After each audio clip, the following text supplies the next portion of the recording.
This is Mary from Quilting on the Grid. This presentation is two-color binding, the perfect binding for reversible quilts, and the fake fold finish is the fun, fast, fabulous finish for binding.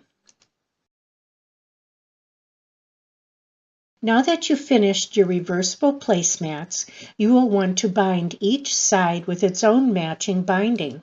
Binding length is determined by measuring the perimeter of your quilt top.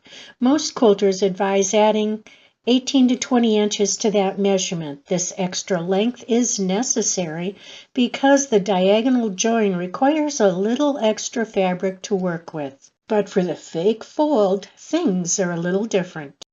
Measure around the perimeter of the item, in this case one placemat, and add 6 to 8 inches. Binding length for one placemat is 68 inches. But first, let's make the binding. Start with the fabrics, one color for one side and one color for the other side of the placemats. Cut one strip 7/8 inches wide. Cut the other strip 1.5 inches wide. Fold the 1.5 inch strip in half and press.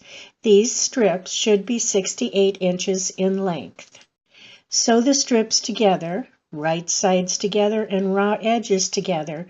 Use your 1/4 inch foot. Press open. Now, before you add the binding to the placemat, fold one edge on the diagonal and stitch over the fold. Snip away the excess binding. Start sewing the binding with the 7/8 inch strip face down on the matching side of the placemat.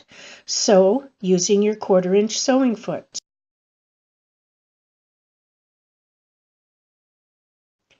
Stop sewing 1/4 inch before the corner. Fold the binding away from the quilt at a 45-degree angle. Press in place. If you want to, you can add a pin to secure. Fold the binding back over the pin and over the next side edge of the placemat. Using your 1/4 inch sewing foot, start sewing 1/4 inch from the corner. Repeat at each corner and keep sewing until you reach the beginning binding. Bring the binding down and over the diagonal seam at the beginning of the binding. We want to have a smooth, even finish. The beginning binding strip will cover the ending binding strip. This is where the fabric bulk is going to be. There will be twice as much fabric in this area. Since both bindings are the same size and the beginning covers the ending, we need to make some adjustments. Avoid trimming in the boxed area. This is the shape I try to trim to.